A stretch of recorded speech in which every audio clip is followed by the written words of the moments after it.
Selamat siang para netizen dimanapun kita berada, salam inspirasi bagi kita semua, begitu kan? Mari kita analisis bersama, begitu kan? Ya, ini menarik begitu ya, terkait dengan Pak Airlangga, begitu ya.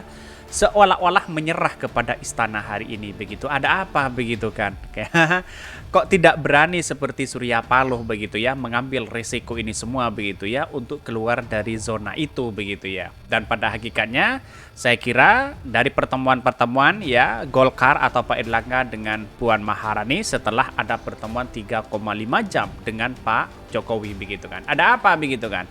Publik sudah menyimpulkan sendiri bagaimana muncul narasi-narasi yang dibangun oleh mereka dan spekulasi begitu kan. Ada yang mengatakan bahwa ya Airlangga sudah menyerah kepada istana begitu kan. Di satu sisi dua pilihannya mau masuk penjara atau aman. Kira-kira kan seperti itu spekulasi orang begitu kan. Tetapi terkait dengan minyak goreng ini, kenapa Pak Erlangga memberikan izin itu begitu kan? Dan bahkan kerugiannya kalau nggak salah 4,7 triliun begitu ya. Kalau nggak salah 46 begitu kan. Tetapi artinya kalau kita melihat realitasnya dan perkembangan politik hari ini ya Pak Erlangga sudah bertemu dengan Anies Baswedan, kemungkinan besar kata Sudirman Said mengatakan sudah ya kemungkinan besar akan gabung kepada koalisi perubahan. Tapi tahu-taunya sudah ya bertemu dengan Pak Jokowi 3,5 jam, begitu menandakan bahwa apakah selama ini ya Pak Erlangga akan menyerah terkait dengan godaan-godaan seperti ini atau dengan posisi nyaman atau posisi aman, kira-kira seperti itu begitu. Banyak narasi-narasi yang kemudian ya dilakukan begitu ya dari di luar sana begitu kan ya. Ada beberapa hal saya kutip dari ya Dendi Budiman begitu ya.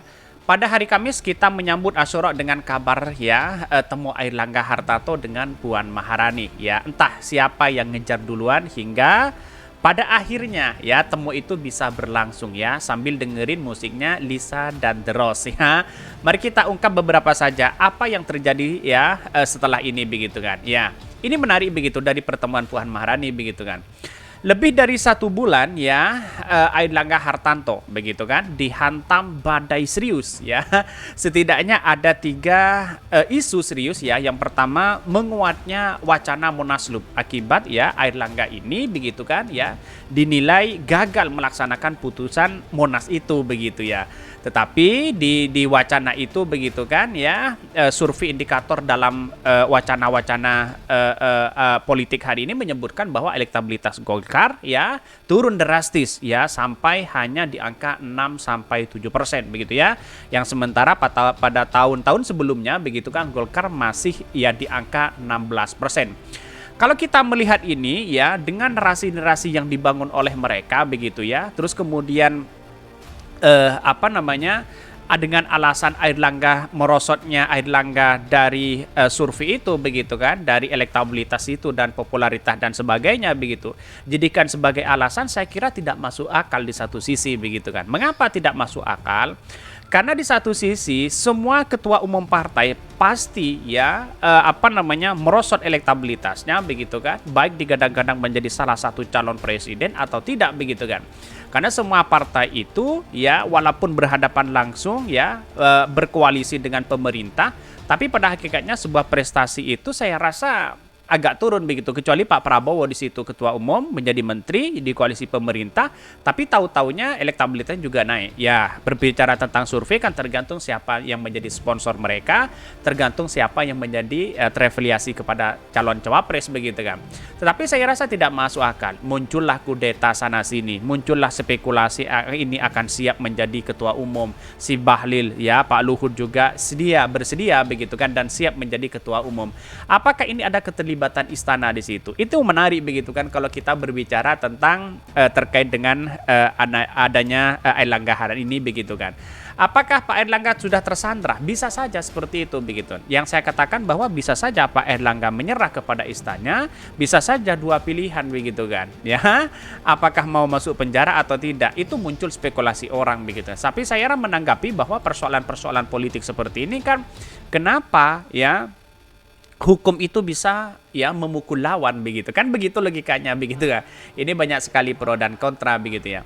Bahkan tidak hanya itu ya, angka ini dikhawatirkan itu berdampak langsung pada perolehan kursi di DPR yang sekarang ini ya Partai Golkar sudah nomor 2 ya setelah PDIP begitu kan, yang dapat kalau nggak salah 85 kursi begitu ya. Bahkan turun di 2014 yang mencapai 91 ya kursi ya. Jika badai ini terus dibiarkan, maka Golkar terancam kehilangan banyak kursi di satu sisi begitu kan.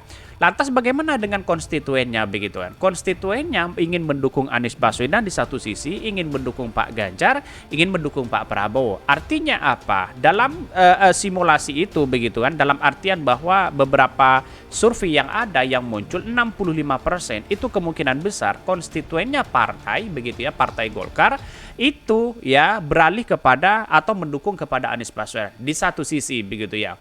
Tapi inilah politik kita, bisa saja begitu kan ya, semuanya total ketika ya Pak Erlangga bertemu dengan Pak Jokowi begitu. Bisa saja kemungkinan besar bertemu dengan Pak Jokowi 3,5 jam itu menandakan bahwa menitik temu ya bagaimana ya Pak Erlangga harus mendukung siapa begitu kan. Apakah ke Pak Ganjar atau kepada Pak Prabowo? Saya kira kebanyakan besar muncul spekulasi kepada Pak Prabowo di satu sisi begitu ya. Bahkan di satu sisi soal cawapres ataupun cawapres, saya kira sudah tidak mungkin ya Pak Erlangga itu mendapat tiket ya, apalagi setelah P3 keluar dari KIB dan melabuhkan dukungannya ke Ganjar Pranowo. Sekarang yang paling realistis adalah menyelamatkan Golkar ya dari ya terpaan badai besar begitu ya. Bahkan setidaknya jangan sampai tumbang dan berguguran. Ini beringin tua loh begitu ya. Jadi jangan sampai ada yang kemudian gagal di situ begitu kan ya. Menjadi partai yang paling tua, menjadi rujukan dari partai-partai yang baru, dan pada hakikatnya sekarang bagaimana si A ingin menguasai, si B ingin mengkudeta dan sebagainya begitu kan. Bahkan Airlangga telah melakukan operasi penyelamatan ya, itu hari Rabu kemarin ya, menghadap Pak Jokowi di istana sekitar 3,5 jam begitu kan bertemu di situ begitu. Rasanya mustahil begitu ya. Pertemuan itu tidak membahas masa depan pucuk partai beringin ya, yang arahnya begitu kan, dan apalagi pertemuan itu dihadiri LBP dan Bahlil. Mungkinkah ini sebuah kebetulan atau disengaja, atau saat dua nama itu telah menyatakan siap memetik pucuk beringin? Atau jangan-jangan ada sesuatu yang kemudian begitu kan, kalau Anda tidak mendukung si A, si B dan si C, ya tunggu saja bagaimana peran istana itu begitu pada hari ini begitu kan ya. Kita tahu bahwa dalam koalisi pemerintah begitu ya, dari partai mulai dari PAN ya, P3 terus kemudian Golkar ya, semuanya begitu kan. Kalau tidak ikut pada istana atau kepada Pak Jokowi, jangan harap ada sesuatu yang tersandra di situ begitu kan. Bisa saja kasus kardus durian ya, yang kemudian spekulasi kepada Caimin dan sebagainya, lalu minyak goreng begitu, lalu ke yang lain hutan dan sebagainya begitu. Apakah semua kata ketua umum tersandra dengan itu? Saya rasa begitu ya, kalau kita tidak ada seperti itu, ngapain kita harus takut begitu kan. Pak Surya Paloh berani mengambil resiko itu karena yang kita hadapi adalah bagaimana perubahan kepada bangsa kita untuk kemajuan kita begitu kan.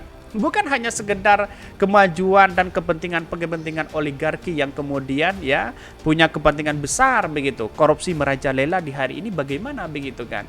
Bagaimana dampak ke masyarakat hari ini, kan begitu logika kita begitu ya. Tapi saya rasanya begitu melihat bahwa sekarang narasi-narasinya sudah dibangun oleh mereka begitu kan. Masyarakat sudah disekat-sekat mana yang dukung si A, si B dan si C begitu. Info dari langit begitu kan ya, Airlangga telah sepakat dan menyerahkan diri tanpa syarat kepada istana. Makanya hari ini begitu ya, Airlangga bertemu dengan Puan dengan ya segenggam bunga harapan yang dipetik dari pucuk bungun beringin begitu ya, pohon beringin. Keputusan Airlangga saya kira sudah sangat tepat. Karena hanya dengan begitu posisinya sebagai ketua umum bisa lolos dari jeratan hukum Kejagung, bisa aman dan sebagainya. Meskipun dia harus mengubur dalam mimpinya ya menjadi RI1, tapi ya sudahlah ya, daripada tidak dapat sama sekali posisi Menko di periode selanjutnya, boleh lah ya. Yang penting aman. Ini barang, begitulah barangkali logika hari ini begitu. Jadi dalam artian apa? Dalam artian yang penting kita aman, posisi Menko kita tetap berada di situ begitu ya. Kira-kira seperti itu logika-logika di luar sana begitu ya. Bahkan ya pada akhir cerita ini saya pikir bahwa Partai Golkar akan kembali bersemi dan selamat dari badai musim ya gugur ini. Selama Airlangga Hartarto ikut maunya istana dan mampu mengakomodir fraksi Golkar, maka selama itu pula Airlangga Hartarto itu masih di atas ya, kokoh di atas singgasana pucuk beringin, pohon beringin itu begitu. Lalu bagaimana soal dugaan korupsi minyak goreng yang merugikan negara 6,47 triliun? Ya, sudahlah ya. Hanya kepada Tuhan kita meminta dan berdoa semoga bangsa ini selamat dari badai besar dari pemimpin yang zalim. Kita lihat saja perkembangan politik hari ini begitu ya. Dalam artian bahwa cawi-cawinya Pak Jokowi sangat luar biasa begitu ya. Semuanya sudah dikendalikan di situ. Tapi suatu saat nanti ya, biarlah waktu yang menjawab ini semua. Dan kemudian jabatan itu hanya sementara. Semua pertanggungjawaban sebagai seorang pemimpin ya akan diminta pertanggungjawaban nanti di akhirat. Mungkin itu yang kami sampaikan. Tonton terus channel Hodari Podcast Rakyat ini karena ada berita-berita menarik dan viral setiap harinya. Salam para netizen, salam inspirasi bagi kita semua. Jangan lupa di subscribe channel YouTube Hodari Podcast Rakyat ini.